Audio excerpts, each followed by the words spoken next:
Barangay Love Stories. Love Stories.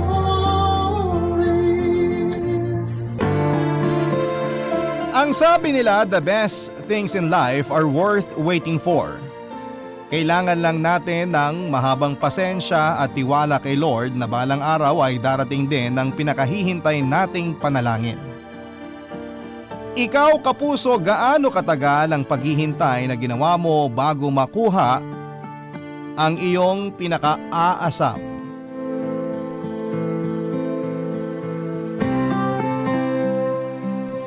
Dear Papa Dudut, magandang araw po sa inyo Papa Dudut at magandang araw din sa mga listeners ninyo na nakasubaybay ngayon sa inyong programa.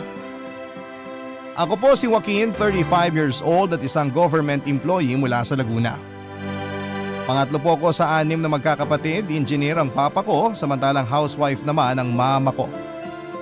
Kung ako ang tatanungin ay masasabi kong above average ang estado ng buhay ng pamilya ko.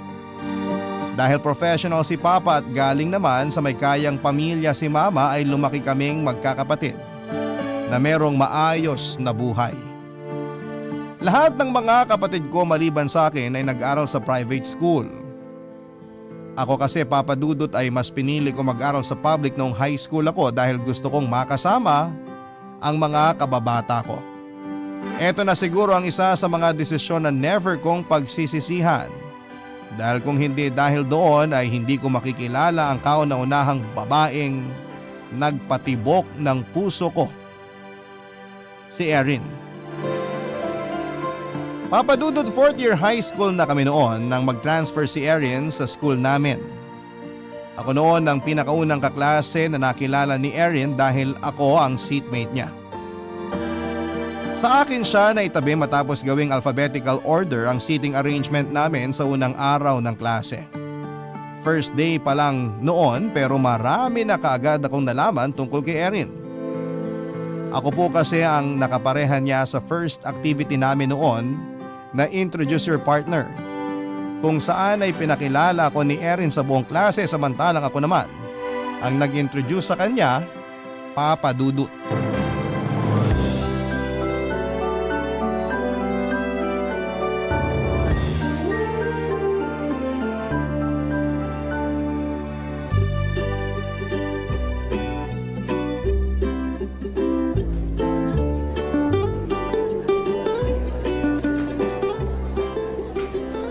Ano raw ulit gagawin?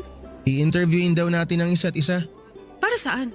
Para sa introduction, one by one magpapakilala tayo sa harap pero imbis na ipakilala mo sarili mo, ipapakilala mo yung partner mo, which is ako.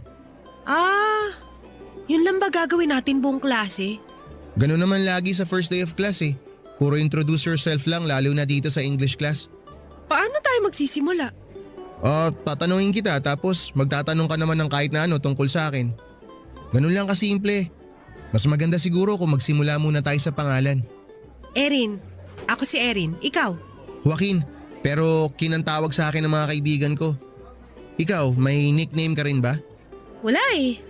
Erin lang. Wala namang tumatawag sa akin sa second name ko.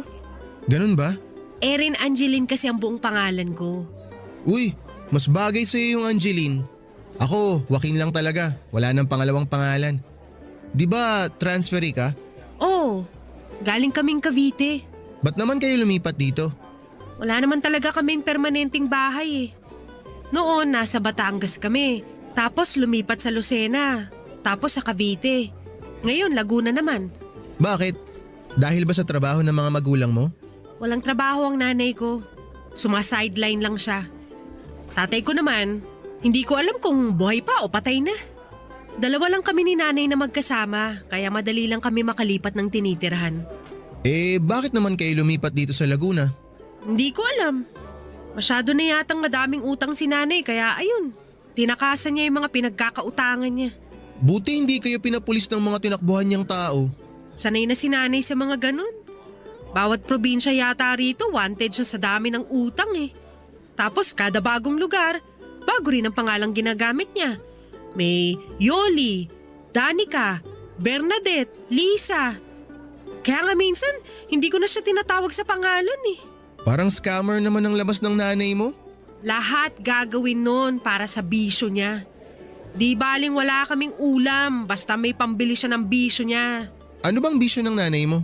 Huwag mo nang alamin. Ikaw, mukhang mayaman ka. Ako? Hindi ah. Relo mo pa lang mukhang mamahalin na eh. Pinaglumaan lang ng kuya ko to. Ano bang trabaho ng nanay mo? Sa bahay lang si mama. Si papa naman, engineer.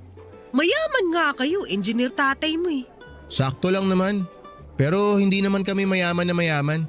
Sa bagay, nasa public school ka nga eh. Oh, di ba nga? Ilan naman kayong magkakapatid?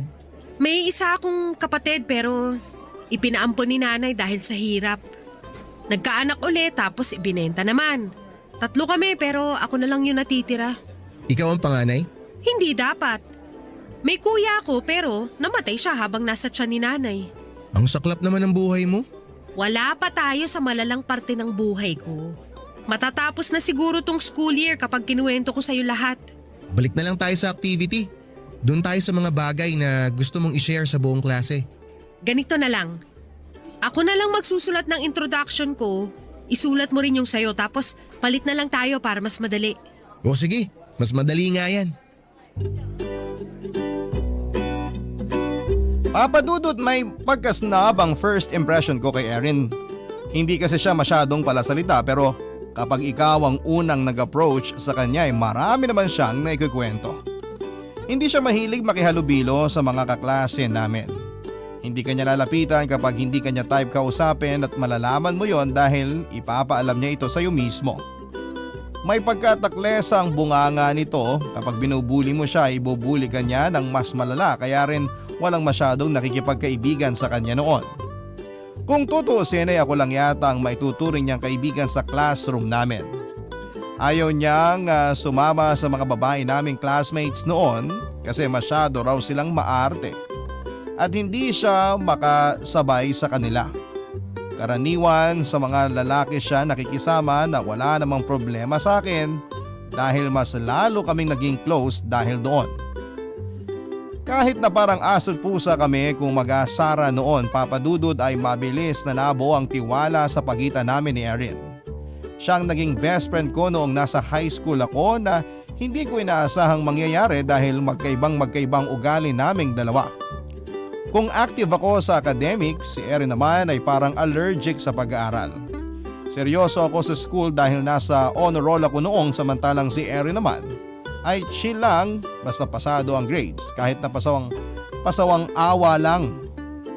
Sa kabila ng magkaibang mundo naming dalawa, Papa Dudut, ay unti-unti akong nagkaroon ng pagtingin para kay Erin.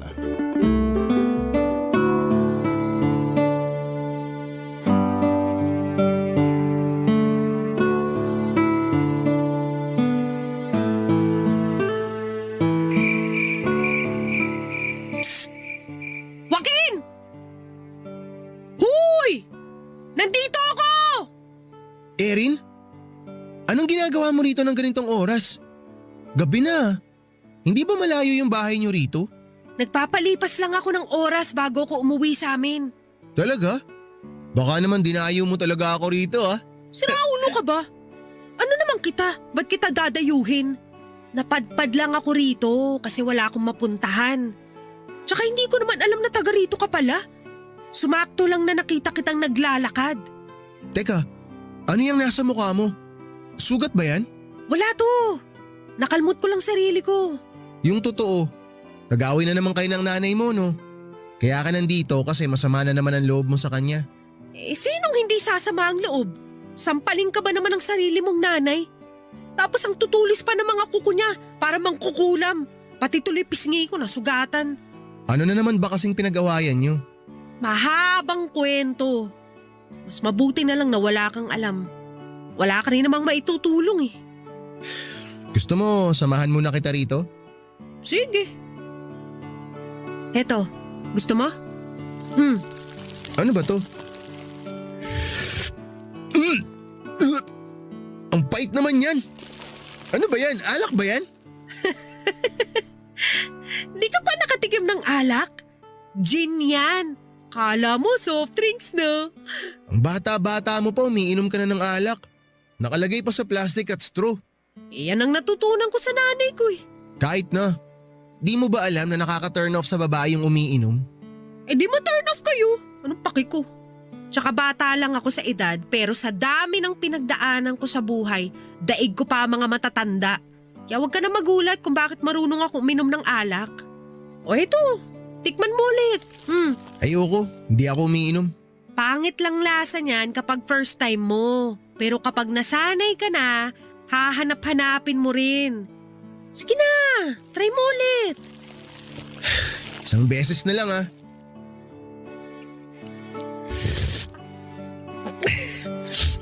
Sama talaga ng lasa eh.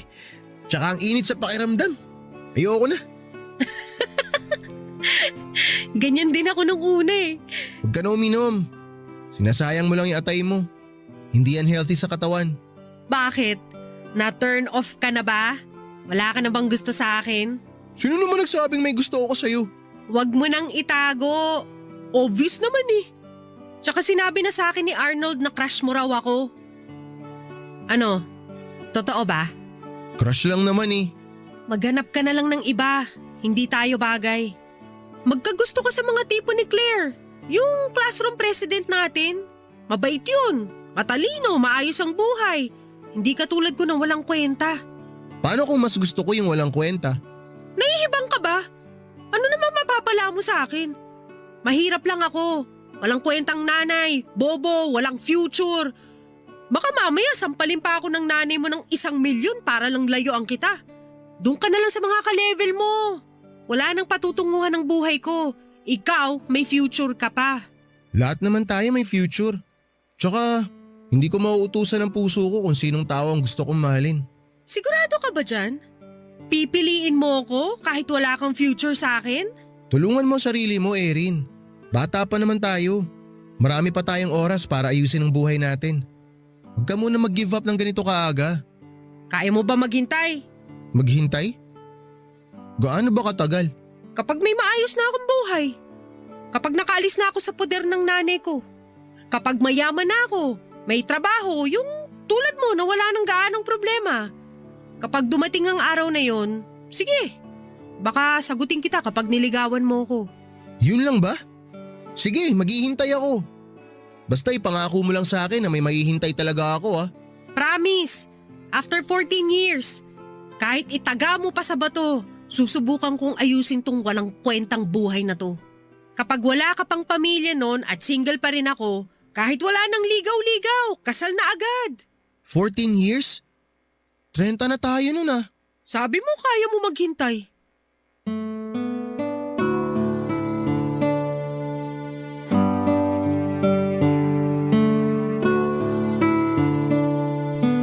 Papadudod sineryoso ko ang mga sinabi ni Erin ng gabing yon.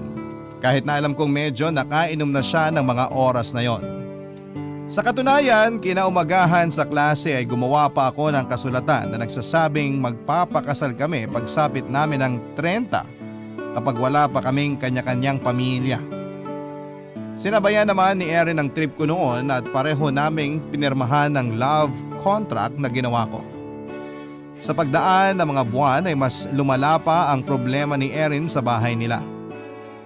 Patapos na noon ang school year nang magsimulang tumigil sa pagpasok si Erin.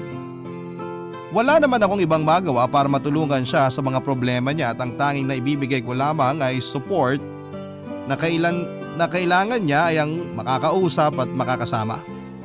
Mabilis na dumaan ang mga araw at ang oras na natitira sa aming high school life ay naubos din. After graduation ay doon na rin nagtapos ang pagsasama namin ni Erin. Sa Manila na po ako nag-aral ng college kung saan ay kumuha ako ng business administration. Samantalang naiwan naman si Erin sa Laguna. Sinubukan pa niya noong mag-enroll sa college sa pag-asang maayos pa niya ang buhay nilang mag-ina. Pero hanggang first semester lamang ang tinagal niya dahil sa kawalan ng pera. Mas pinili na lamang ni Erin na magtrabaho para may maipakain siya sa kanilang mag-ina. Tuwing umuwi ako sa Laguna para magbakasyon ay nagkikita pa rin naman kami ni Erin at nagkukumustahan. Pero noong second year na ako ay nagulat na lamang ako Noong malaman ko na lumipat na pala sina Erin at ang nanay niya ng tirahan nang wala man lang pasabi at paalam. Barangay Love Stories. Barangay Love Stories. Tapos kong makagraduate sa college ay agad ako nakapasok sa trabaho bilang isang government employee. At 26 years old ay bumukod na ako mula sa pamilya ko. 10 taon man ang lumipas pero never nawala si Erin sa isipan ko, Papa Dudut. Sa loob ng mga panahon na yon ay tuluyan na akong nawala ng balita mula sa kanya. Mabuti na lamang at kasabay nito ay mas nag-advance pa ang technology sa pagsunod ng mga taon. Hinanap ko siya sa Facebook at sinuwerte naman ako dahil nakita ko kaagad ang account niya. Ilang araw ko rin pong in-stalk ang Facebook account ni Erin. Hindi siya masyadong ma-post pero base sa mga recent pictures niya ay malaki na ang pinagkaiba ni Erin. Kung medyo boy siya noon, ngayon ay babae na ang datingan niya. Balingkinitan, matangkad at maputi at malayong malayo mula sa Erin na kaklase ko noon. Mas lalo tuloy ako na-excite na makita siya matapos ang mahabang panahon. Tiyak na kapag nagkita ulit kami ay marami kaming mapag-uusapan sa buhay. Sa iba't ibang bars nagtatrabaho si Erin, Papa Dudut. May sarili siyang banda kung saan siya ang main vocalist. Sa QC siya nakatira, base na rin sa mga posts niya at natutuwa akong makita na kabilaan ng mga gigs ng grupo nila. Nakakatuwang isipin ang Erin noon na gusto nang bumitaw sa buhay. Ngayon ay patuloy pa ring nagsusumikap. Nang minsang magkaroon ako ng long vacation ay sinubukan kong lumuwas para kitain si Erin. Sa isang resto bar ko siya nakita, Papa Dudut. Thank you guys! Enjoy the rest of the night! Muli, kami ang bandang Rockplay! Kita-kits po ulit tayo bukas! Salamat!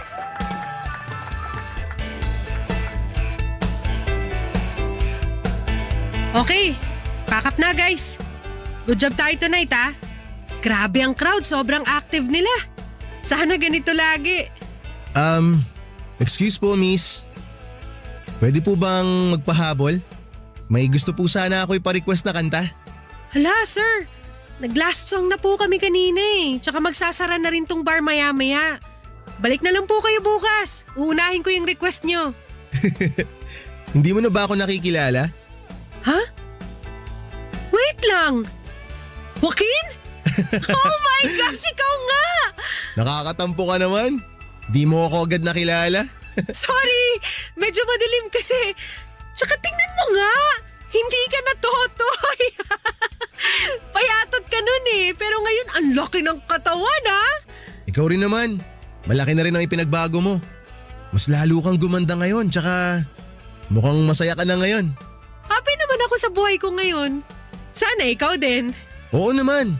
Masaya rin naman ako pero mas masaya sana kung dumating na yung araw na hinihintay ko. Ha? Anong araw naman yun? Basta, malalaman mo na lang pag dumating na yung tamang panahon. Alam mo, hanggang ngayon may tampo pa rin ako sa'yo. Ano na naman yan? Sorry na kung hindi kita naalala agad. Hindi yun. Medyo may tampo ako sa'yo nung bigla na lang kayong umalis ng Laguna. Di ka man lang nagpaalam. Wala ka man lang pasabi. Ah! Yun ba? Pasensya na. Biglaan yung pag-alis namin eh. Nakahanap kasi ng bagong boyfriend si nanay noon tapos nag-decide silang dalawa na mag-live-in na lang dito sa Metro Manila. Kaya yun, hindi na ako nakapagpaalam. Tsaka wala ka naman sa Laguna noon. Nag-aaral ka noon eh. Mabuti na nga lang nahanap ulit kita eh. Oo nga. Paano mo nalaman na dito ako nagwo-work? Nakita ko sa Facebook. Talaga? Hindi na kasi ako masyadong gumagamit nun eh. Mabuti na lang nahanap mo ako ron. Kaya nga eh. Kumusta ka naman? Kumusta buhay? Eto, bokalista na ng banda. Awa ng Diyos, hindi naman kami nawawala ng gigs kahit na hindi pa kami gaanong kilala. Kumusta na nanay mo? Matagal nang wala si nanay. Patay na siya. Ha? Bakit? Ano nangyari sa kanya? Sinaksak siya ng boyfriend niya. Pareho sila nakadrugs tapos biglang nag-away. Ayun, nagkasakitan. Naku, sorry, hindi ko nabalitaan. Ano na ngayon nangyari sa sumaksak sa kanya? Nakakulong na. Mabuti nga sinurrender niya sarili niya sa mga pulis eh. Mabuti naman kung ganun. Nakuha niyo agad ng nanay mo yung hustisya. Matagal na yun. Huwag na nating balikan. Ikaw, kumusta ka naman? May asawa ka na ba? Wala pa ako asawa. Masyadong busy sa trabaho eh. Sa City Hall ako ngayon nagtatrabaho. Wala ka naman pala eh.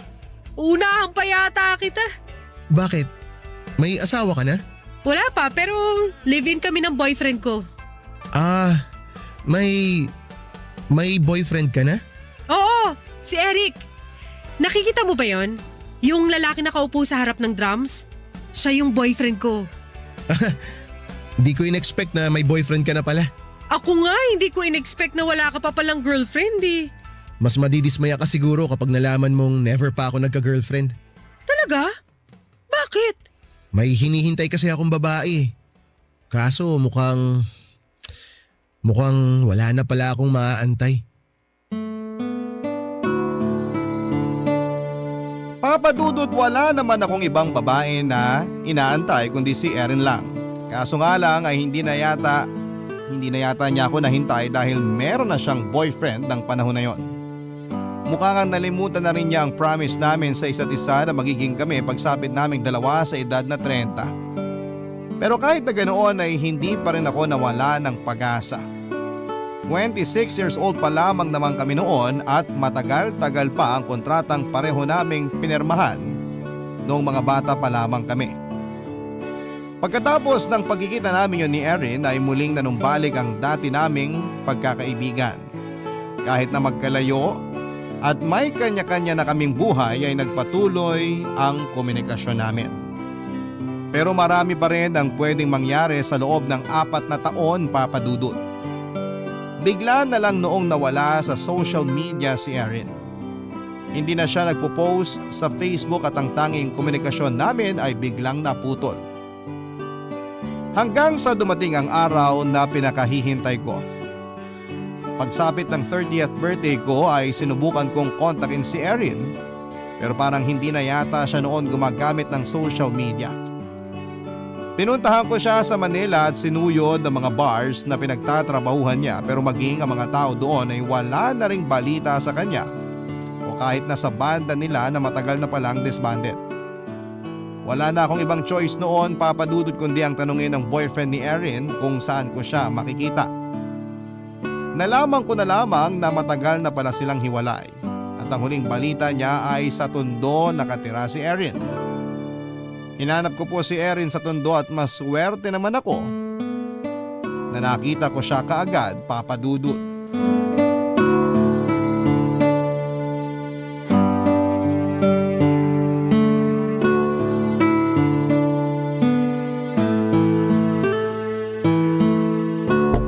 Tao po! Tao po! Joaquin? Hi! Pwede ko po ba kayo maabala? Anong ginagawa mo rito?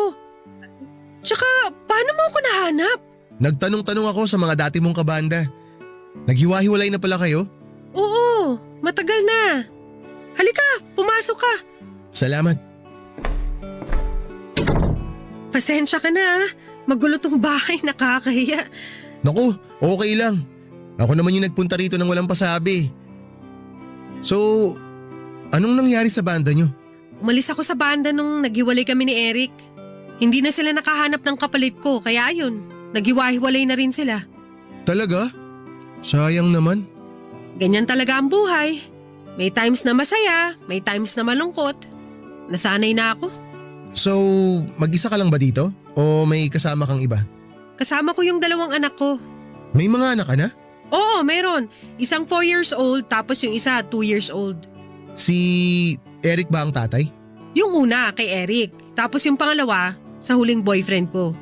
Pareho akong tinakbuhan ng mga tatay nila eh. Pero ngayon, wala ka namang kinakasama. Wala. Wala na akong oras para dyan. Masyado namang bigat ang buhay ko para mag-love life pa.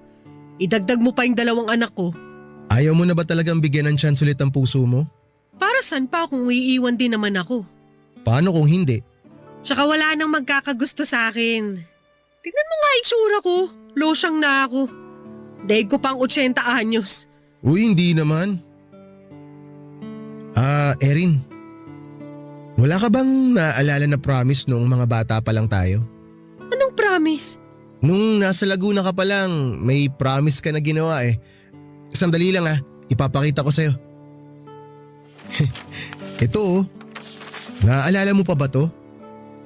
Itong mga nakasulat sa papel na to? Ano yan? Ito yung contract na ginawa natin noon. Yung promise natin sa isa't isa na kapag 30 years old na tayo, tapos nagkataon na pareho tayong wala pang asawa, tayo na lang ang magkakatuluyan. May ginawa ba tayong ganyan? Meron. Hindi mo na ba tanda? Pumirma ka nga oh. Ayan oh. Bata pa tayo noon Hindi ko naman alam na tututuhanin mo pala yan. Sabi ko naman sa'yo noon seryoso ako. Maghihintay talaga ako. Kaso, paano yan? Hindi ko naman naayos ang buhay ko. Lumala pa nga Tutulungan kita. Magtutulungan tayo na ayusin ang buhay natin. Parang hindi naman na pwedeng isave tong buhay ko Tanggap ko na ganito na ang magiging kapalaran ko. Humanap ka na lang ng ibang babae. Yung mas bagay sa'yo. Mas kayang ibigay sa'yo yung mga bagay na deserve mo. Pero sa'yo ko nakikita yung mga yun Kakayanin mo ba? Kung bibigyan kita ng chance, kaya mo ba akong tulungan kahit na ganito lang ako? Oo naman. Bigyan mo lang ako ng chance. Bigyan mo rin ulit ang sarili mo ng chance na ayusin ulit ang buhay mo. Kakayanin natin to. Pangako ko. Maghintay nga ng 14 years kinaya ko Sira ulo ka talaga. Sigurado ka bang hindi mo pagsisisihan sa huli tong gusto mong mangyari? Maniwala ka sa akin, Erin. Matagal ko nang pinapangarap ang araw na to. Wala akong pagsisisihan dito.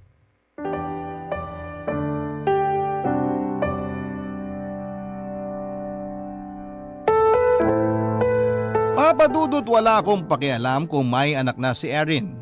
Wala akong pakialam kahit nasa squatters area pa siya nakatira. Kahit mahirap lamang siya, kahit na iba ang itsura niya at tinakasan na siya ng ganda, ang mahalaga sa akin ay binigyan ako ng chance ni Erin para ipakita sa kanya ang totoong pagmamahal ko sa kanya. Madali lang namang kitain ng pera, Papa Dudut, lalo na kung pareho kaming may goal sa buhay. Ready rin akong magpakaama sa mga anak niya. Marami akong kayang isakripisyo para kay Erin dahil ganon naman talaga ang totoong nagmamahal. Gagawin nila ang lahat para lamang makitang masaya at mabuti ang lagay ng taong minamahal nila. Papa Dudut, naging girlfriend ko si Erin at wala nang ligawang nangyari dahil kilala ko naman ang babaeng pinakamamahal ko. Sinubukan ko nang dalhin ang mag-iina sa Laguna para doon ay magsama kami sa isang bubong, pero hindi pumayag si Erin. Nasanay na daw kasi siya sa buhay sa Maynila at isa pa ay ayaw niyang tuluyang dumepende sa akin. Gusto rin niyang patunayan na kaya niyang tumayo sa sarili niyang mga paa. Ayaw daw kasi niya akong bigyan ng malaking responsibilidad at isa pa ay mas malaki ang pwede niyang kitain kapag sa Maynila siya naghanap ng trabaho kesa sa probinsya. Dahil hindi ko naman po maiwan ang trabaho ko sa Laguna ay weekly ako noon kung bumiyahe para makasama sina Erin. Malaking tulong na meron akong sariling sasakyan kaya nakakaya kong magpabalik-balik mula Maynila pa napansin. Hindi ko pa pala tuluyang kilala ang babaeng pinakamamahal ko, Papa Dudut. Barangay Love Stories. Barangay Love Stories. Sa naging pagsasama namin ni Erin ay marami akong bagong nalaman pagdating sa kanya. Iba na ang Erin na minahal ko noong high school kumpara sa Erin ngayon. Kung noon ay para bang punong-puno siya ng pag-asa, ngayon ay para bang bumigay na siya. Ipinangako niya sa aking magkatulong kaming aayusin ang buhay niya, pero wala akong nakitang efforts mula sa kanya. Sinubukan ko pa noong gamitin ang connections ko para lamang maihanap siya ng trabaho. Nakapagtrabaho naman siya, Papa Dudut, pero isang buwan lamang ang tinagal niya dahil ayon sa kanyang boss ay masyado raw siyang masungit sa mga customers. Inaaway din daw niya pati ang mga katrabaho niya. Kaya sa huli ay tinanggal siya sa trabaho. Hindi lang sa mga tao masungit si Erin, kundi pati na rin po sa kanyang mga anak. Kung ituring niya mga bata ay para bang hindi sila nanggaling sa kanya. Napansin ko na parang ang mga bata ang sinisisi niya kung bakit mas nalugmok siya sa buhay. Sinubukan ko naman pong intindihin ang girlfriend ko dahil alam ko na sobrang bigat na mga pinagdadaanan niya sa buhay. Pero ang kinakainis ko lang minsan ay hindi ko nakikita na kahit itry man lang niya na ayusin ang buhay niya. Palagi siya noong lasing at may punto pang napapabayaan na niya ang mga anak niya. Ang masakla pa ay hindi lang alak ang bisyo nito at palagi nauubos ang pera niya sa isang bagay na ikinabigla ko nang minsang maabutan ko siyang gumagamit nito.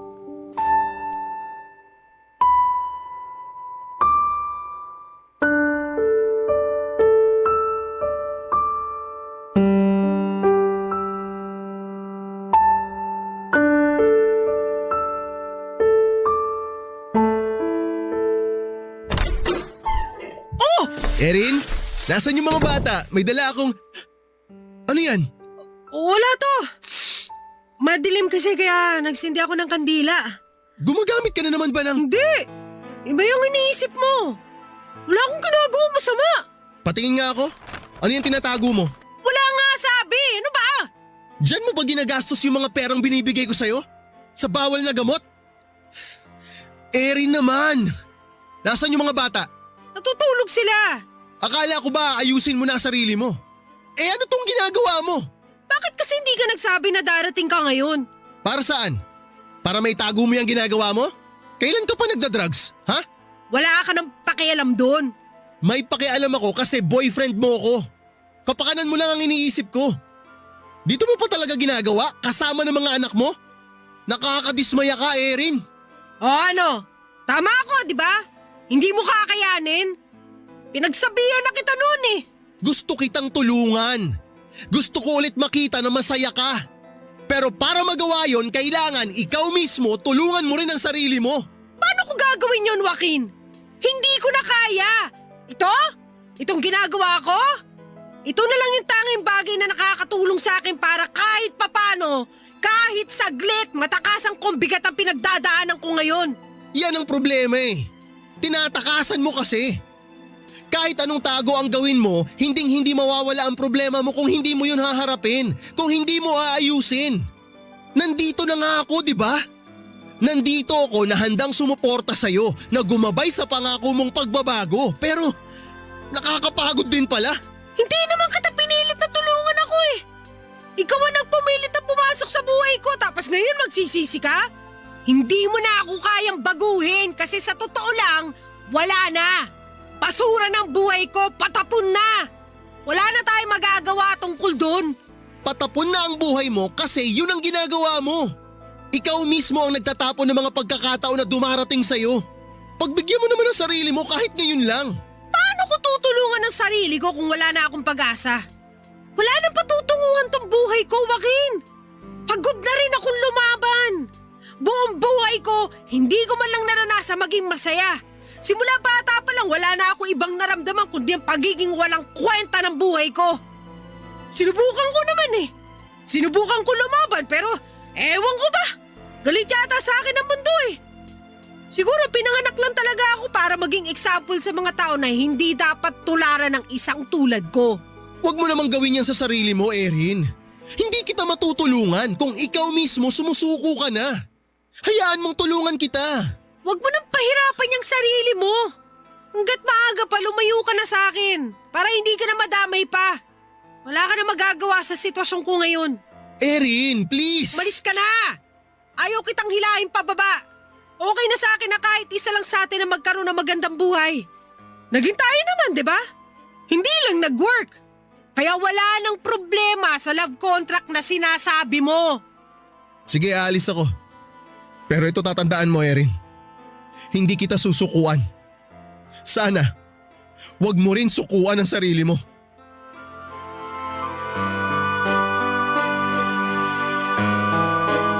Papa Dudut, alam ko na mahirap talagang baguhin ang nakasanayang buhay ng isang tao sa isang araw lamang. Buwan o taon ang kailangang abutin para maalis sa sistema nila mga bagay na gusto nilang baguhin. Kinailangan ko ng mahabang pasensya at malawak na pangunawa para matulungan si Erin. Alam kong wala akong karapatang magreklamo dahil ako naman talaga ang nagpumilit na pumasok sa buhay niya. Mahirap kalabanin ang mga bisyo niya na naging takbuhan na niya tuwing kinakailangan niyang tumakas mula sa mga problema niya. Eto na kasi ang mga bagay na naging katuwang niya sa mga oras na nalulugmok siya, Papa Dudut. At yon ang gusto kong baguhin.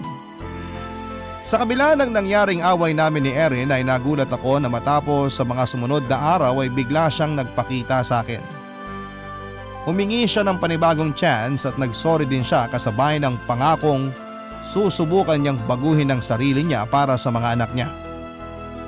Natuwa ako, Papa Dudut, na siya mismo ang gumawa ngayon ng paraan para magbago. At least kahit papaano ay nakakakita ko ng kaunting pag-asa. Sa tulong ko ay pumasok sa rehab si Erin para tuluyan ng ma-flush mula sa sistema niya ang droga. Ilang buwan din ang nilagi niya doon hanggang sa unti-unting nalampasan din niya ang parte ng buhay niyang yon. Sa akin pansamantalang nanuluyan ang mga anak ni Erin. Pagkabalik niya ay agad siyang naghanap ng trabaho at unti-unti niyang nabago ang dati niyang lifestyle at matapos ang mahigit 1 taon ay nakamit din namin ang goal naming dalawa, Papa Dudut.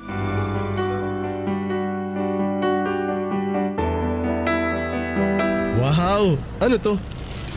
Tingnan ko nga. Chocolates? Ibang klase, babae na ngayon ang nagbibigay ng chocolate sa lalaki ah. Thank you gift ko yan kasi kung hindi dahil sa'yo, hindi ko mararanasan maging masaya ulit. Wala yun. Masaya ako na masaya ka na ngayon. Masaya na tayo. Proud ako sa'yo, Erin. Proud ako sa'yo dahil hindi ka sumuko. Dahil sa'yo yun. Hindi mo ako binitawan hanggang sa huli. Ganoon naman talaga kapag mahal mo ang isang tao eh. Hindi mo siya susukuan hanggat may nakikita ka pang kahit na konting pag-asa. Kung kaya pang ilaban, ilalaban. Siguro blessing in disguise na rin yung paglipat namin sa Laguna noon. Alam mo, ayoko noong lumipat ng bahay eh. Sobrang tampo ko noon kay nanay nung lumipat kami sa Laguna. Pero ngayon, yun ang pinaka-the best na naging desisyon ni nanay para sa akin. Kasi kung hindi kami lumipat, hindi kita makikilala. Kung hindi kita nakilala, hindi mangyayari sa akin to ngayon. First time sa buhay ko na makaramdam ng contentment. Yung masaya ako at wala akong pinoproblemang ibang bagay. Kaya nga sabi ko mag-celebrate tayo eh. Ikaw lang may ayaw kumain sa magandang restaurant. Gastos lang yun, ano ka ba? Tsaka mas maganda dito sa Parisan. Ako, hindi mo pa natitikman kung gaano kasarap ang lutong Paris ni Mang Pinyong. Kaya dito kita dinala kasi mura na, sulit pa. Sige nga, patikim nga ng Paris na pinagmamayabang mo. Antayin mo lang, na-order ko na. Marami talagang tao rito sa oras na to eh. Ay, teka lang. Maiba muna tayo. Hindi ka pa ba talaga ready na sumama sa akin sa Laguna? Mas gaganda ang buhay natin dun. Hindi na tayo magkakahiwalay. Nasabi ko naman sa'yo, di ba? Nagsisimula pa lang ako. Gusto ko na buo na ako kapag nag-decide akong sumama sa'yo. Gusto ko na kapag ipinakilala mo ko sa mga magulang at kaibigan mo, yung meron ka maipagyayabang. Sa ngayon, wala pa eh kasi hindi pa stable ang buhay ko. Hayaan mo. Darating din naman tayo sa araw na yan eh. One step at a time lang. Gusto ko na talaga kasing makasama ka eh. Sobrang lungkot kaya tuwing umuwi ako ng Laguna. Namimiss kita agad. Ikaw na lang kaya ang lumipat dito. Hindi ko pwedeng iwan yung trabaho ko ron eh. Malapit na ako ma-promote. Tsaka isa pa, may pinapatayo akong business sa Laguna. Ay, oo nga pala. Magpapatayo pala kayo ng restaurant ng kuya mo, di ba? Oo, sisimulan na namin next year. Congrats! Ako rin. Marami akong gustong gawin eh. Gusto ko ring ituloy yung mga pangarap ko noon na akala ko wala nang pag-asang mangyari. Hayaan mo, sabay nating gawin yan. Sabay nating aabutin ang mga pangarap natin sa buhay. Maraming salamat talaga, Joaquin. Alam mo, simula nung pumirma tayo pareho sa love contract na ginawa natin, promise ko talaga mula noon, nahihintayin kita. Aalagaan kita. Sasamahan kita hanggang sa pagtanda natin. I love you. I love you too.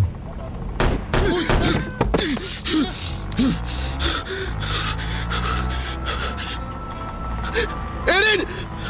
Tulong! Tulungan niyo kami! Kuya! Kuya, tulungan niyo kami! Itakbo natin siya sa ospital! Kuya, sige na! Erin! Sandali lang, hihingi ako ng tulong, Erin! Tulungan niyo kami! Bakit niyo kami tinitingnan lang dyan? Tulungan niyo kami! Erin! Huwag kang pumikit, Erin! Huwag kang pumikit! Kumapit ka lang, Erin! Erin!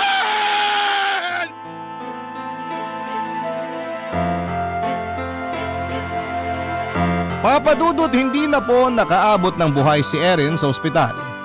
Nagtamo siya ng tama sa ulo, dibdib at balikat at sa parisan na siya nawala ng hininga matapos maubusan ng dugo. Nang ma-review ang CCTV sa kanto malapit sa kainan ay napansin naming ilang oras na pala kaming minamanmana ng riding in tandem. Sa sobrang busy namin ni Erin sa pinag-uusapan namin ay hindi ko na napansin ang paglapit ng isang lalaking nakasuot ng tinted na helmet. Sobrang bilis ng mga pangyayari, Papa Dudut.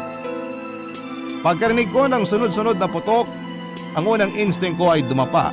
Saka ko na lang napansin na si Erin ang nakahiga na sa tabi ko at duguan. Hanggang sa ngayon ay hindi pa nahuhuli ang mga taong pumatay kay Erin. Hanggang ngayon ay hindi pa rin nakakamit ang hustisya na para sa kanya. Base sa report ng mga pulis ay may kinalaman daw ang insidente sa droga. Hindi ko na po inalam ang iba pang mga detalye.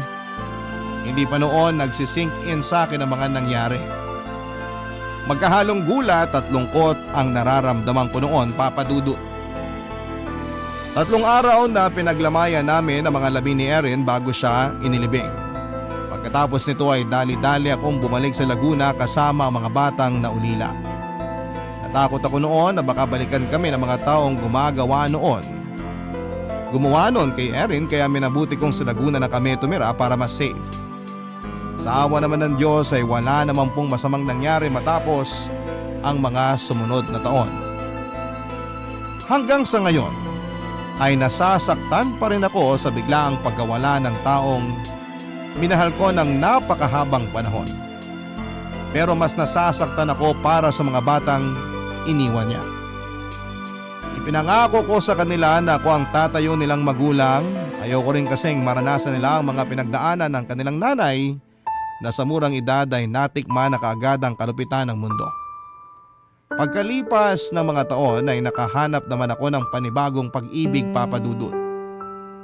Pero may mga pagkakataon pa rin bumabalik sa alaala ko si Erin at kung paano nasayang ang isang buhay dahil lamang sa maling landas na kanilang tinahak dahil sa kahirapan. Love Stories. Love Stories.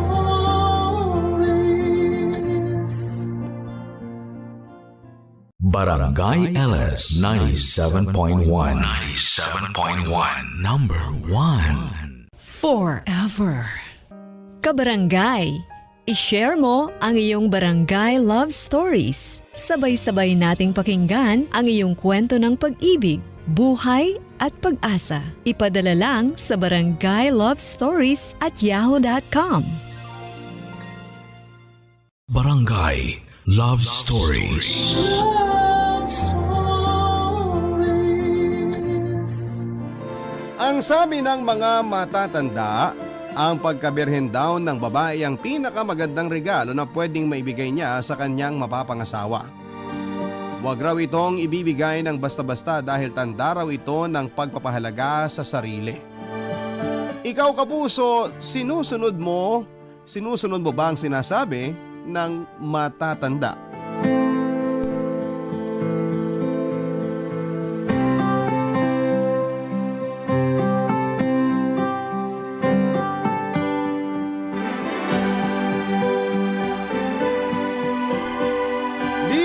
Papa Dudut.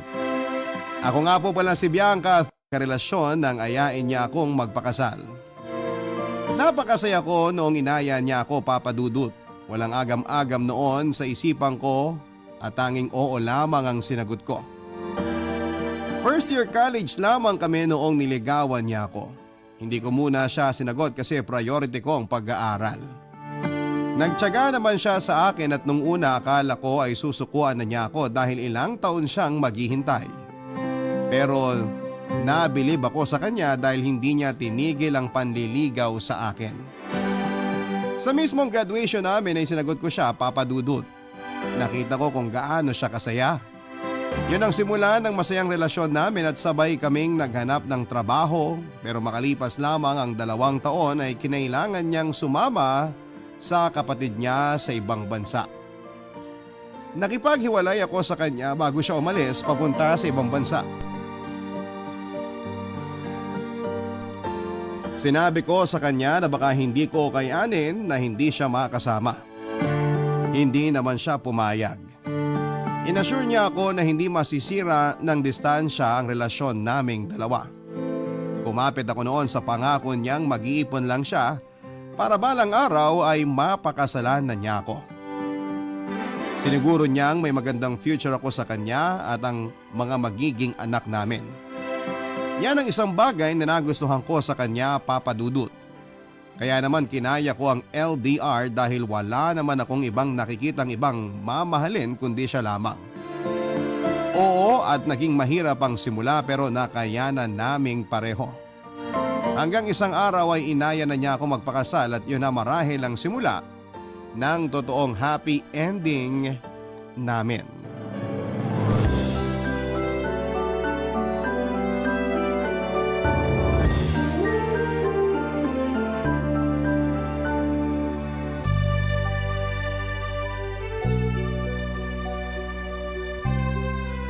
Di mo sinagot yung tawag ko kanina.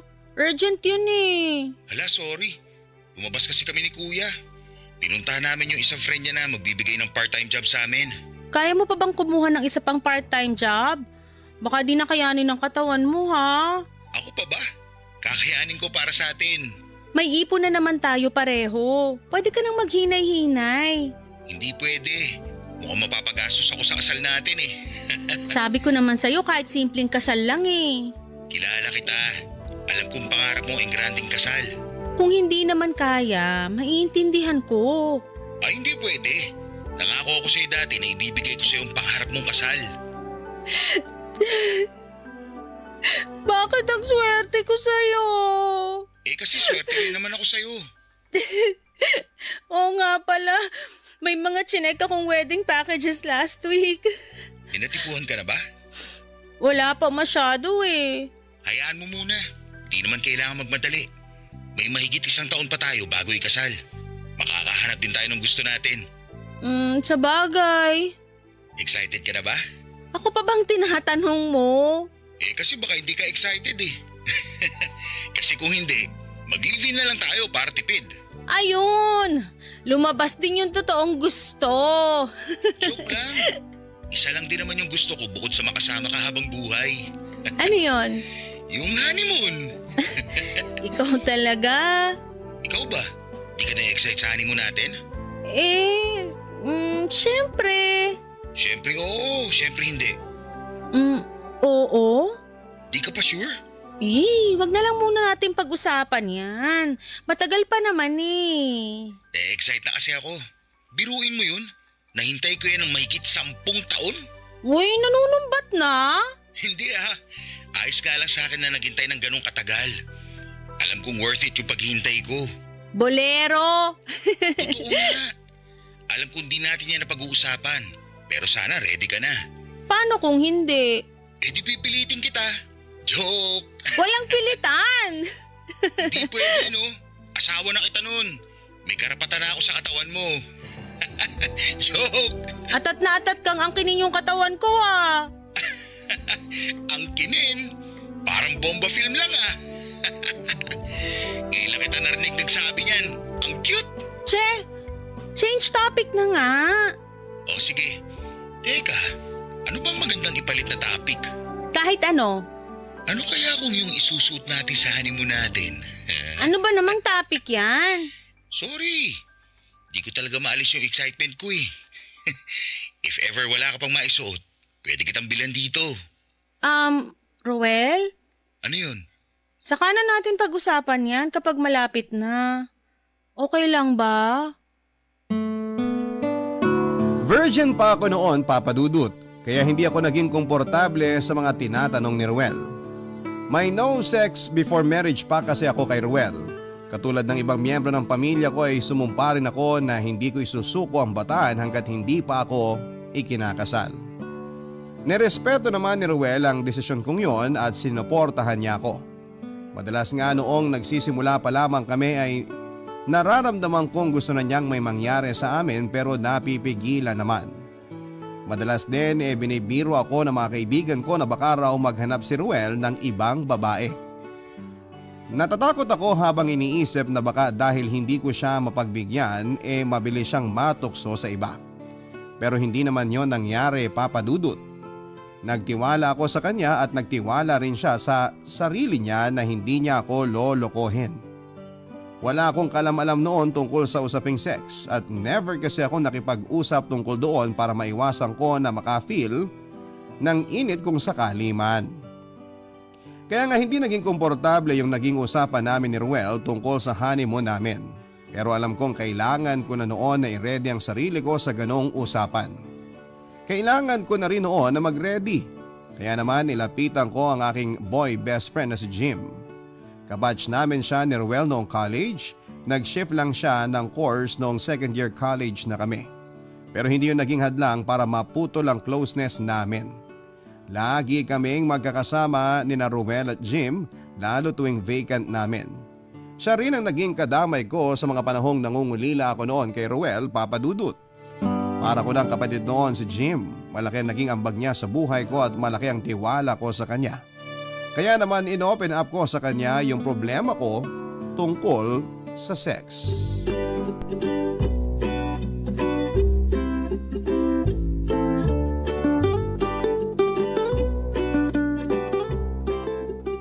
Mukhang seryoso ka. May problema eh. Buntis ka? Tangik, paano mabubuntis eh? Ano nga? Oo nga pala, virgin ka pa. Bigay mo na kasi. As if naman ganun kadali yun, no? Madali lang. Tapos masarap. Ay, mali yata ako ng nilapitang tao. At least, in-acknowledge mong tao pala ako. Aalis na nga ako? Sige nga, umalis ka nga. Nakakainis to. Kilala na kita. Hirap ka mag-walkout kasi nahihiya ka. Kaya nga sa'yo ko lumapit eh. Kasi kilalang kilala mo na ako. Ano bang problema? Alam mo namang engaged na kami ni Ruel, di ba? Oh, Ay, di ko alam paano to sisimulan. Nakakahiya kasi eh. sa akin ka pa nahiya. Ang tagal na nating magkaibigan. Dali na, habang wala pa yung kaano ko. Anong kaano? Basta, alam mo na yun. Yung tungkol sa ano? Yung problema ko. Ah, sex? Matutulungan mo ba ako? Hoy, inaaya mo ba ako? Ayoko ah. Mag-walkout ka na lang kaysa matikman mo ang sariwa kong katawan. Ano bang sariwa dyan? Lamog na lamog ka na. Aray ko naman. Ay, natatakot ako eh. Sa sex? Kay Ruel. Sobrang halimo ba ni Ruel sa kama para matakot ka? Uy, hindi naman yun. Kasi alam mo naman na wala pa akong karanasan dun. Walang-wala akong alam. Gusto mong turuan kita? Uy, loko, hindi. Ano? Palakasin mo yung loob ko. Bianca, lakasan mo ang loob mo. Para ka namang nakakaloko eh. Ay, yun nga, natatakot kasi ko. Baka magkamali ako sa unang ano namin. Normal lang naman yan. Kakabahan ka talaga kasi di mo alam yung gagawin mo. Di mo alam kung ano yung pwesto mo.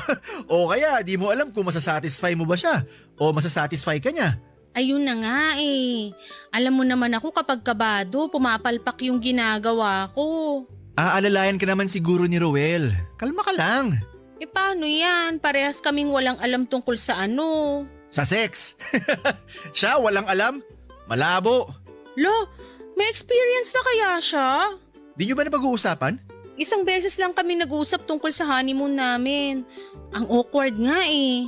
Dapat kasi kahit papano, pinag-uusapan nyo na yan. Baka lang kasi matukso kami kapag pinag-usapan namin lagi. Wala naman ako sinabing palagi. Ano yan? Ulam lang para kailangan pag-usapan lagi? Alam mo Bianca, sakalang masasagot lahat ng tanong mo sa mismong araw o gabi na may mangyayari na sa inyo. Kaya sa ngayon, chill ka lang. Huwag mo munang problemahin yung isang bagay na wala pa naman. Ang dali lang kasing sabihin sa'yo, palibasa, expert ka na. Pero bago ko naging expert, naging katulad mo rin ako, no? Eh anong ginawa mo? Ewan ko kung makakatulong pero siguro pwede ka mag-search sa internet ng mga yung mga alam mo na yun. Parang alam ko na yan. Ayoko nga. Ang laswa ha. Gusto mo maging confident sa unang nyo, di ba? Wala namang masama kung manonood ka. Matanda ka na, pwede na yan. Basta tandaan mo lang din. Parang bagong pasok ka lang sa trabaho.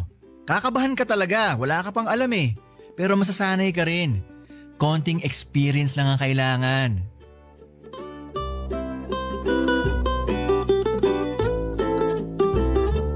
Papa Dudut, nilapitan ko noon si Jim dahil bukod sa siya ang best friend ko ay alam kong malawak din ang kalaman niya sa usaping sex. Sa kanya lang din ako komportable noon na magsabi ng mga bagay na hindi ko masabi kay Ruel o sa pamilya ko. Napakalawak kasi ng pag-iisip niya, kaya alam ko noon na hindi siya manghuhusga sa akin. Liberated kasi si Jim at kabaligtaran ko, wala siyang naging steady na karelasyon dahil mas nag-i-enjoy siya sa pagiging single at walang commitment kahit kanino. Ilang beses ko nga siya noon na pinagsabihan na magseryoso na. Pero sinabi niya na bata pa raw siya at karapatan niyang tumikim bago siya mag-settle down. Sinabi niya na kailangan niyang malaman kung sino ang pinakamalasa para doon siya magstay. Hindi man kami parehas noon ng prinsipyo at ibang paniniwala ay hindi naman yon naging hadlang para hindi tumibay ang pagkakaibigan namin. Isang beses na kasing nasaktan si Jim. Na broken hearted siya sa naging kaklase namin noong second semester ng first year college. Kaya nga siya nag-shift ng kurso. Yung babaeng niligawan niya ang nakauna kay Jim. Na in love talaga si Jim sa babaeng yon. Kahit nga ang tuition noon ni Jim ibinibigay niya sa babaeng yon para may pang out of town sila. Yun nga lang ay ginamit pala ng babaeng yon ang pera para mapuntahan ng boyfriend niya sa probinsya. Nalaman ni Jim lahat ng yon at binigyan niya ng chance yung babae pero naulit lang ang mga nangyari. Muling pinuntahan ng babaeng yon ng boyfriend niya sa probinsya gamit na naman ang pera ni Jim. Yun na nga ang huling beses na naging tanga si Jim sa pag-ibig. Ilang beses nakipagbalikan yung babae sa kanya pero hindi na pumayag pa si Jim. Nag-shift na nga rin siya ng kurso para makalayo na ng tuluyan sa babaeng yon. Mula noon, naging maingat na si Jim sa pag-ibig. Sinabi nga niya noon na tikim lang muna sa ngayon at hindi muna magseseryoso. Barangay Love Stories. Barangay Love Stories. At dahil nga sa wala akong nakuhang solid na advice kay Jim ay sinubukan ko namang lapitan ng isa ko pang kaibigan na si Mariel. Tulad ko ay nagkaroon din siya ng no sex before marriage pact sa una niyang naging boyfriend. Hindi nga lang niya yon na panindigan. Sa mismong gabi ng engagement nila ng first boyfriend niya ay may nangyari sa kanila. Nadala raw sila ng emosyon na hinaluan pa ng alak. Matapos noon ay nagpasya silang tapusin na ang relasyon nila, Papa Dudut. Nagulat kaming lahat. Hindi naman sila nagsabi kung ano yung dahilan nila. Nirespeto na lang namin yon. Saksi ako noon kung paano iniyakan ni Mariel ang relasyong yon. Masyado raw siyang nag-expect na hanggang dulo silang dalawa. Ganon din naman kami noon sa kanila. Makalipas ang isang taon ay nagkaroon ulit siya ng panibagong relasyon. Hindi na niya muling binalikan pa ang no sex before marriage pact. Inayaan na lang niya ang panahon at mga katawan nila kung saan man sila dadalhin. Sa naging bagong karelasyon ni Mariel, doon siya naging kampante. Doon siya nagtagal hanggang isang araw ay bigla na lang silang kinasal. Doon ko pa nga lang noon nakitang totoong masaya si Mariel. Ramdam ko noon na kahit na hindi niya sinunod ang panata niya ay naging masaya naman siya, Papa Dudut. Naisip ko na pwede rin kaya ako maging katulad niya. Habang iniisip yon ay kinilabutan ako. Parang nung time na yon talaga ay hindi pa ako handa hanggat hindi kami nakakaabot sa altar ni Roel. Pero aminado akong kailangan ko rin ng opinyon ni Mariel. Kaya ako siya nilapitan. Nagulat nga siya na sa kanya ako lumapit siya pangaraw yung hindi nakatiis sa panata niya para sa sarili niya.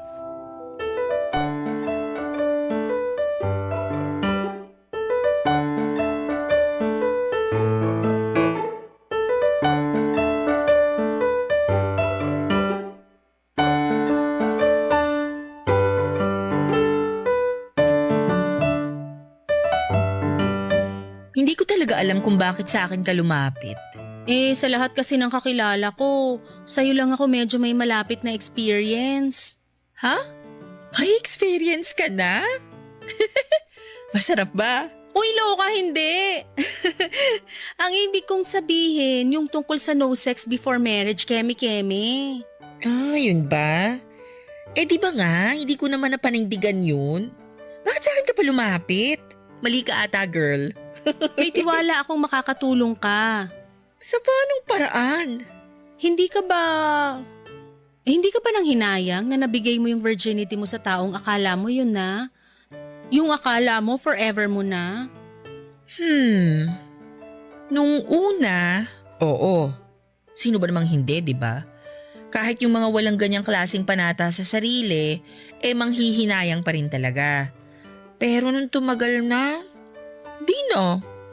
Ay, ang hirap. Teka, nagpaplano ka ba na makipag-ano kay Roel bago ang kasal? Uy, go na! Hay nako, parehas kayo ni Jim ng sinabi. Wala namang masama. Yan kasing problema natin sa Pinas kaya hindi tayo umuusad eh. Laging tinatatak sa isipan natin na napaka-importante ng virginity ng isang babae na kesyo doon nakasalalay ang halaga mo bilang isang babae. So kapag nawala yon, wala ka ng worth. Doon lang ba makikita ang halaga mo bilang isang babae? Ang labo ah.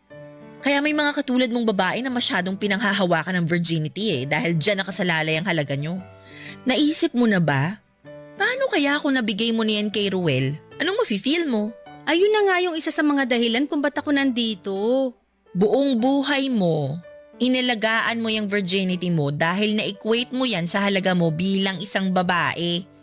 Saan mo naman hahanapin ulit ang halaga mo? Oras na maisuko mo na yan kay Ruel. Mas lalo tuloy ako natakot. Wala namang masama sa ginagawa mo ngayon. Nirerespeto ko naman yan. Pero kung ikaw mismo, nakakakita ka ng mali dyan, baka nga may mali, di ba? Saka Mariel, kinakabahan din ako sa unang gabi namin ni Ruel. Nung sinubukan naming pag-usapan yung tungkol doon, parang nailang ako, natakot. Di ko alam kung ano yung mafe-feel ko. Normal lang yung matakot at kabahan. Huwag kang mag-alala. Kahit ako, kinabahan din ako. Partida ha, may halo pang alak yun. Since sobrang tagal na rin naman nung na-break mo yung no sex before marriage pact mo, baka pwedeng pag-usapan? Ano pa ba yung gusto mong malaman? Bakit di ka na nakapaghintay sa kasal nyo? Engaged na kayo nun eh. Konting panahon na lang ang hihintayin, mairaraos mo na yung panata mo sa sarili mo. Masaya ako na hindi ko natupad yung panata ko sa sarili ko. Ha? Bakit naman? Yung totoo? Nung may mangyari sa amin ng ex-fiancé ko, dun ko napatunayang hindi kami compatible. Dahil lang sa sex? Oo, malaking role ang sex sa relasyon. Hindi ka man maniwala pero para sa akin ganun yun. Hindi kami sexually compatible. Paano mo malalaman unang beses nyo pa lang? Mararamdaman mo yon kahit unang beses pa lang. Hindi ko ma-explain pero totoo yun. Ganun ba yung nangyari sa inyo ng ex mo? Oo. Nakapag-usap pa kaming dalawa after may mangyari sa amin. Doon namin na-realize na hindi kami uubra sa isa't isa. Kung hindi dahil sa minsang pangyayari na yun sa amin, hindi kami magiging honest sa totoong feelings namin.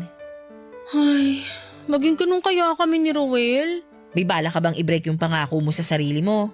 Hindi ko alam. Parang oo. Go! Susuportahan kita dyan. Sigurado naman kayo sa isa't isa, di ba? Oo naman. O bakit kailangan nyo pang maghintay sa araw ng kasal? Bakit hindi nyo pa testingin yung dapat testingin para magkaalaman na? Paano kung palpak? Paano kung ma-realize namin na di pala kami ready sa isa't isa tulad yun ng ex mo? Sa nakikita ko naman, nagmamahalan talaga kayo ni Ruel. Di gaya namin ng ex ko na nadala lang ng pressure at kawalan ng ibang option. Hindi katulad nyo, kahit may ibang option sa paligid nyo, alam nyong choice nyo pa rin magstay together. So ibigay ko na? Bakit hindi? Alam ko naman matagal na rin kayong nagtitimpi. Lalo na si Roel. Go! Paano kung malaman ng pamilya namin? Hindi naman nila kailangan malaman. Katawan nyo yan. Ano bang paki nila? Papa Dudut, naisip kong tama si Mariel. Nasagot lahat ng tanong ko sa sarili ko dahil sa mga sinabi niya. Nakatulong ang bukas na isipan niya para makapag-decide ako ng time na yon. Naisip ko rin na ikakasal na rin naman kami ni Ruel, bakit hindi pa namin gawin? Masyado nang mahaba ang 10 taon na relasyon namin para patunayan na kami nga ang para sa isa't isa. Kinumbinsi ko ang sarili ko na tama lang ang gagawin ko. Kaya naman pagka-uwi ko sa bahay ay tinawagan ko kaagad si Ruel para ibalita ang plano ko. Nakangiti ako noon habang hinihintay kong sagutin niya ang tawag ko. Nakapag-decide na ako at gusto ko nang may mangyari sa amin noon bilang paghahanda sa buhay namin bilang mag-asawa. Hindi agad nakasagot si Ruel noon. Hiniga ko ang sarili ko sa kama at saka sinunod naman ang payo ni Jim. Sinubukan kong manood ng mga X-rated videos para matuto at para na rin siguro makaramdam. Nahiya pa ako nung ginagawa ko yon. Pero binukas ko na lamang ang isipan ko at nakatulong yon sa totoo lang para manabik ako kay Ruel. Kaya muli kong tinawagan si Ruel para sabihin na sa kanya ang plano ko. Nakailang tawag siguro ako bago niya nasagot. Mukhang kagigising lamang niya noon nang sagutin niya ang tawag ko. Nung sinabi ko ngang ready na ako ay biglang nawala ang antok niya. Doon ko na-realize na gusto na rin talaga niya na may mangyari sa aming dalawa.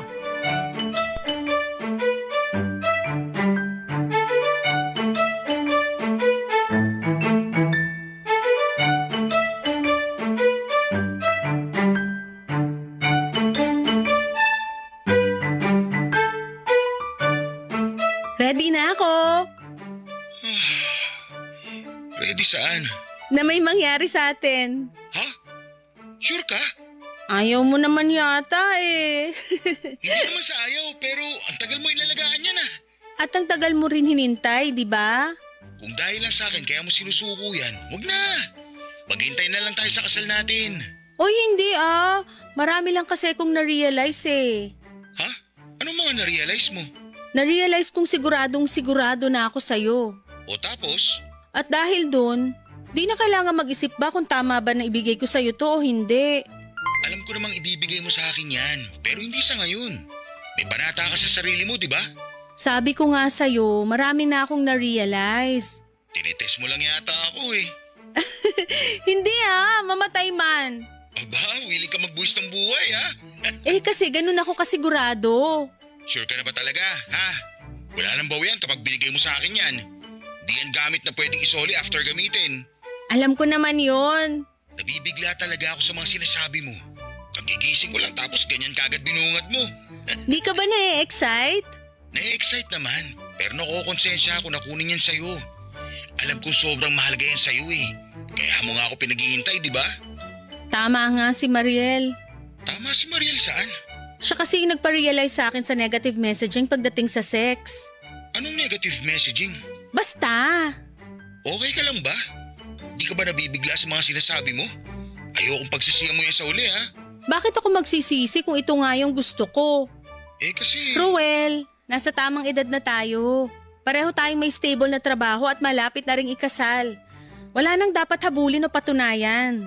Naninibago ako sa'yo. Teka lang ha? Anong teka lang? Pwede bang pag-isipan ko muna? Pag-isipan mo munang mabuti yung sinasabi mo. Ayokong nadadala ka lang ng emosyon mo after ng pag-uusap niyo ni Mariel. Napag-isipan ko na to, wala nang atrasan. Bakit ikaw, ayaw mo? Hindi sa ayaw. Di gawin na natin. Ang layo ko sa'yo ngayon. Di umuwi ka muna rito. Gawin na natin. Teka nga, ikaw ba talaga tong kausap ko? O sige na nga, wag na lang. Tampo agad? Para kasing ako lang yung may gustong may mangyari sa atin eh. Di ka ba interesado? Gusto ko. Gustong gusto. Yun naman pala eh. Umuwi ka na muna rito. Gawin na natin. Alam ba na magulang mo ang desisyon mo na yan? Hindi naman nila kailangang malaman. Matanda na ako. Pero sila yung nag-impluensya sa'yo para sa panata na yan, di ba? Oo, pero nasa akin pa rin kung susundin ko. Kinakabahan ako pero... Pero ano? Pero gusto ko. Uwi na ako. Parang may mga nagliliparang paru-paro sa sikmura ko after ng pag-uusap naming yon ni Ruel. Para bang nanunumbalik yung kilig sa usapan namin. Muli kong hiniga ang sarili ko sa kama at saka nag-imagine. Nag-imagine ang gagawin namin sa oras na dumating siya sa Pinas. Nakangiti ako at aminado kong nakafeel ako ng init sa katawan ko. Tinigil ko lang ang pag-iisip ng kumatok si nanay. Inaya na nga niya akong kumain. Nagpanggap akong natutulog na para hindi lang sila makaharap ng tatay ko. Ayoko kasi noon na makaramdam ng guilt dahil inaasahan nilang tutuparin ko pa rin yung no sex before marriage pact para sa sarili ko. Wala talaga akong balak noon na sabihin sa kanila ang desisyon ko. Naisip ko na wala naman dapat makaalam dahil buhay namin yon ni Ruel. Hindi naman porket ibibigay ko na wala na akong pagpapahalaga sa sarili ko. Ito ang ginamit kong pangdepensa sa sarili ko. Kinabukasan ay tinawagan ako ni Ruel para ipaalam na makakauwi na siya next month. Natuwa ako kahit sabihin pang 3 araw ko lang siyang makakasama. Biglaan din kasi yung pag-uwi niya kaya hindi nakapaghanda. Napag-usapan din namin na hindi malalaman ng pamilya namin na uuwi siya noon sa Pilipinas. Balak nga namin noon ay magstay sa Tagaytay. Na-excite ako lalo sa pakiramdam na masosolo na namin ang isa't isa. Habang hindi pa nga siya umuwi noon ay nag-research pa nga ako ng mga pwedeng gawin sa unang gabi na magsisiping kaming dalawa. Natawa na lamang ako sa sarili ko dahil hindi ko kailanman naisip. Nabibigyan ko ng effort at panahon ang pag-alam sa isang bagay na dati ay hindi ko kayang pag-usapan ng harapan papadudot dahil sa nahihiya ako noon sa mga ganong klase ng usapin. Barangay Love Stories. Barangay Love Stories. Papadudot, hindi na nagpasundo pa si Ruel sa airport at sinabi niyang mauna na ako sa Tagaytay para walang makahalata. Kinilig ako ng palihim sa pagtatagpo namin ng sekreto sa mga kakilala namin. Kahit nga si Jim na best friend ko hindi ko sinabihan sa pag-uwi ni Ruel. Hindi ko sinabi sa kanya yung plano naming wag nang ituloy ang no sex before marriage pact namin. Alam ko naman noon na matutuwa ang best friend ko at ibang kakilala namin na may bukas na isipan sa ganitong mga usapin. Pero mas pinili naming wag na lamang sabihin. Noong nakarating na nga ako sa isang hotel na binook namin sa Tagaytay ay agad ako nag-shower at sinuot ang binili kong puting lingerie. Umikot-ikot ako habang nakaharap sa salamin. Nagandahan ako sa itsura ko sa suot kong yon. Napaka-sexy at siguradong hindi yon aprobado sa magulang ko. Pero wala na akong pakialam noon. Naisip ko kasing magandang pampagana yon kay Ruel. Noong nakapasok na si Ruel sa kwarto namin ay agad ko siyang niyakap papadudot. Siguro mga 5 minuto kaming nakayakap sa isa't isa bago pa niya ako hinalikan. Nakatingin lamang kami sa isa't isa at para bang alam na namin kaagad yung mga susunod na mga mangyayari. Sinabi niyang maliligo lamang siya habang ako naman ay humiga na sa kama. Nakangiti ako habang nakatingin sa kisame at ini-imagine ang mga pwede naming gawin. Bumangon ako noon sa kama at saka lumapit ako sa bag ko. Kinuha ko ang pabango ko at nag-spray ako sa aking pulso. Inamoy ko yon at nung nakontento na ako ay bumalik na ako muli sa kama. Hinintay ko na lamang na matapos si Ruel sa kanyang pagsha-shower. Nakaramdam nga ako ng kaba na may halong saya nang narinig kong pinihit na niya para isarado ang shower. Mas umigting ang saya nang makita ko siyang lumabas sa shower room. Nilapitan niya ako kaagad sa kama habang tapis lamang ng tuwalya ang suot niya.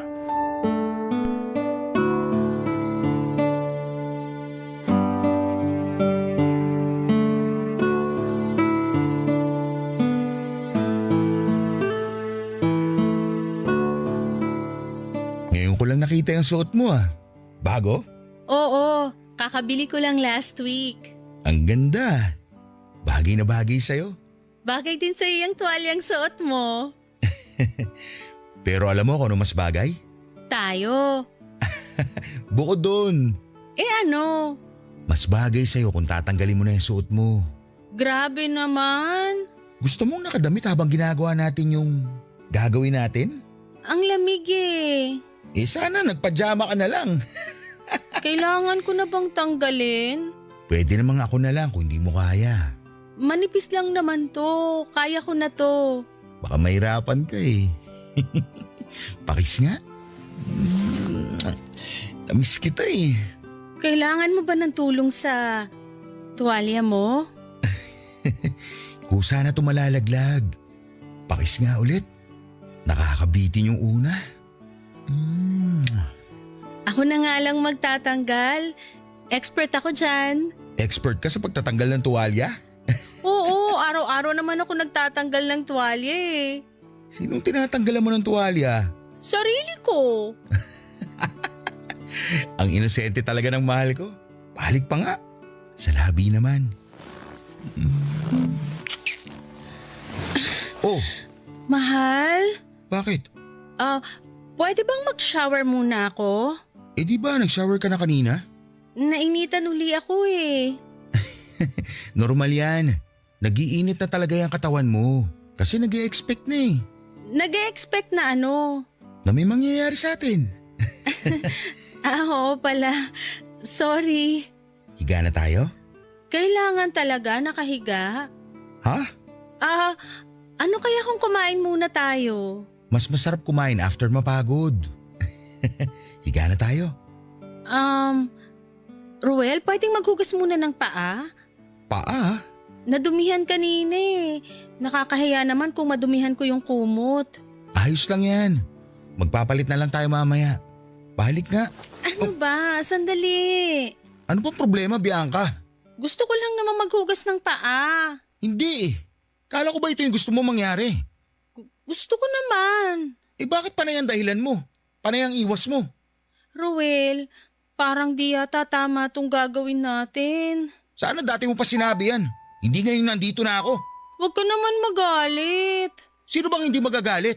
Gumastos pa ako, mapuntahan ka lang.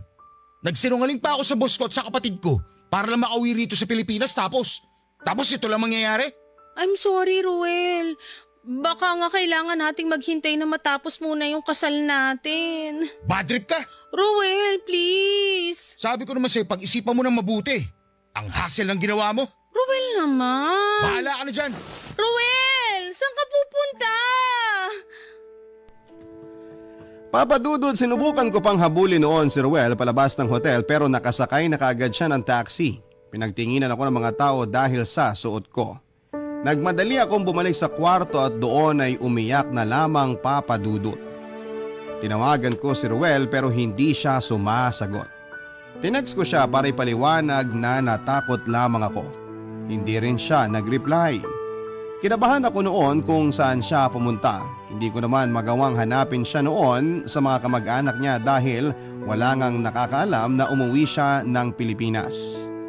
Hindi ko na alam ang gagawin noon at nakahiga na lamang ako sa kama habang hinihintay ang reply niya.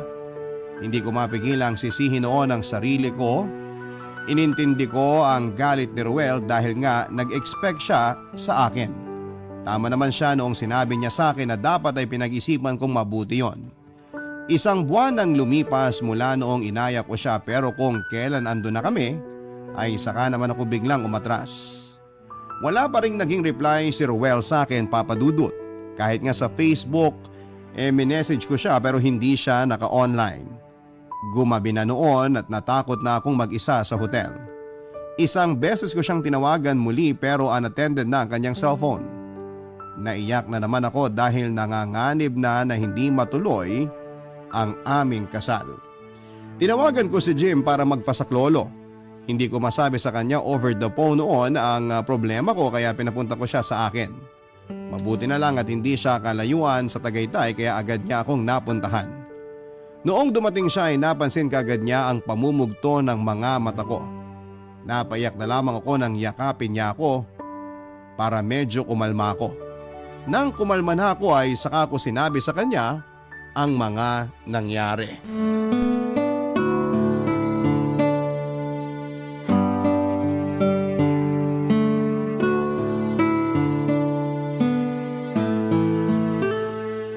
Ng magulang ko sa akin.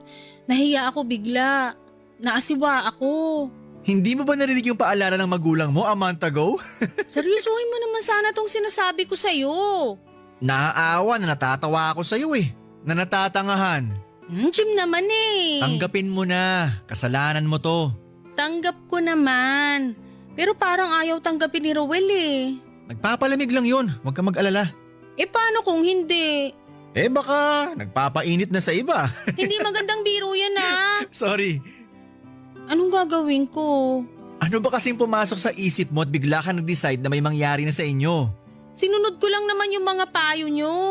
Eh kasi kahit naman payuhan ka namin na ibigay mo na, alam naming di ka rin susunod. Kasi alam namin na pinapahalagahan mo yung puri mo. Tinetest ka lang namin. Alam nyo namang marupok ako. Alam nyo madali akong maniwala. Bakit nyo kailangang itest ako? Oo, madali kang maniwala. Pero pagdating sa usapang sex, di ka basta-basta nagpapatinag. Kaya nga kampante ako noon na i-push ka na isuko na yung ano mo eh. Kasi alam kong di ka makikinig. Eh ang problema, nakinig ako sa'yo. Ayun lang. Ayaw mo talaga akong seryosohin no. Ay, masyado na kasing mabigat yung nangyari. Gusto ko lang gawing light para di ka na ma-stress. Eh nakaka-stress naman kasi talaga. Alam ko. Hintayin na lang natin yung reply ni Rowel. Malamang nagpapalamig lang yun. Na-miss ka nun sigurado kaya magbababa rin yun ng pride. Sure ka? Sana. Anong sana? Pinapalakas ko lang loob mo. Hindi ko na alam ang gagawin ko. Baka biglang umatras sa kasal si Rowel. Di naman siya ganun kababaw para hiwalayan ka para lang sa sex. Hello? 10 years siya naghintay. Ano ba naman yung maghintay pa ng 1 taon, di ba? Eh paano kung napuno na siya? Paano kung na-realize niyang hindi na niya kayang maghintay pa? Di yan. Paano kung... Hindi ko na alam, Jim. Baka kahit sa mismong araw ng honeymoon namin, matakot pa rin akong ibigay. Kasi binalot mo na sa virginity mo yung halaga mo, ganon. Baka maging problema to sa amin. Huwag kang nega dyan. Ano ka ba naman? Jim, Oh, gaano ka natakot nung una kang nakatikim? nang ano? Alam mo na kung ano. Kinabahan ako noon, solid. Halos di nga ano eh. Gumana. Gumana? Basta ayaw niya mag-ano, para makano. Ang hirap kasi sabihin sa'yo, nakakailang. Bakit ka naman maiilang? Eh kasi wala ka pang experience. Magkaka-experience din ako. Aba, kailan pa kaya? Ito naman. Pero seryoso nga, kakabahan ka talaga sa una. Ang awkward nga nung ginawa ko eh. Ramdam ko na di siya komportable sa ginagawa ko kaya nawalan ako ng confidence. Kaya ayun, di gumana. Eh kailan gumana? Mga ilang oras siguro yung nakalipas. Bale, pinalakas niya ang loob ko. Tapos hinawakan niya.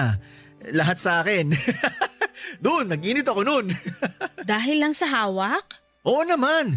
Tsaka nakahubad na siya eh. Di pa ba ako gaganahan nun? Nakaka-relate ako dyan sa hawak. Hinawakan ka na ni Roel? Oo, kanina. Naramdaman ko na parang lumakas yung tibok ng puso ko. Akala ko nga nung una dahil lang sa takot eh. Yun pala dahil sa init. Ah, ganun ba? Tapos? Tapos parang nanginig ako. Hindi uli dahil sa takot ha.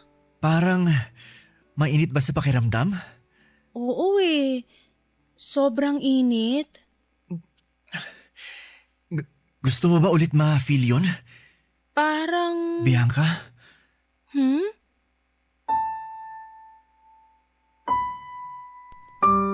Papa Dudut, dala ng sobrang init ng usapan ay may nangyari sa amin ni Jim. Hindi ko na siya napigilan pa nang ihiga niya ako sa kama at hinalikan.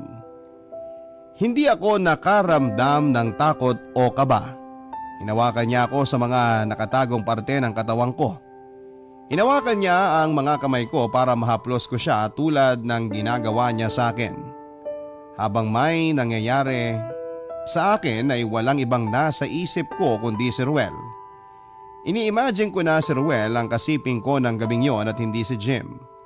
Narinig ko pa nga sa sarili kong isinigaw ang pangalan ni Ruel. Hindi na kami nakapag-usap sa nangyari. Papa Dudut, nagkaayos kaming muli ni Ruel at nagsorry siya dahil nagtunog na mimilit daw siya noong nasa hotel kami. Sinabi niya na kung hindi pa ako handa ay maghihintay pa rin siya. Nakaramdam po ako ng konsensya dahil sa mga nangyari. Nag-usap kami ni Jim sa tawag dahil ayaw niyang magpakita sa akin. Tinanong ko siya kung ano yung pwede naming gawin pero wala siyang may offer na solusyon. Mula noon ay nilian na niya ako at neto lang nakaraan ay nalaman kong umalis na siya sa Metro Manila. Blinak na rin niya ako mula sa Facebook hanggang sa cellphone number. Iniwan niya ako mag-isa sa problema ko na dapat ay tinulungan niya ako, Papa Dudut. Alam kong magkakaalaman na sa araw ng honeymoon namin na hindi po ako virgin. Hindi ko alam kung ano ang sasabihin ko kay Ruel kapag nalaman niya ang matagal na niyang hinihintay ay nakuha na pala ng ibang lalaki. Maraming salamat po sa pagbasa ng aking liham. Ang inyong forever ka barangay, Bianca. Barangay Love Stories. Love Stories.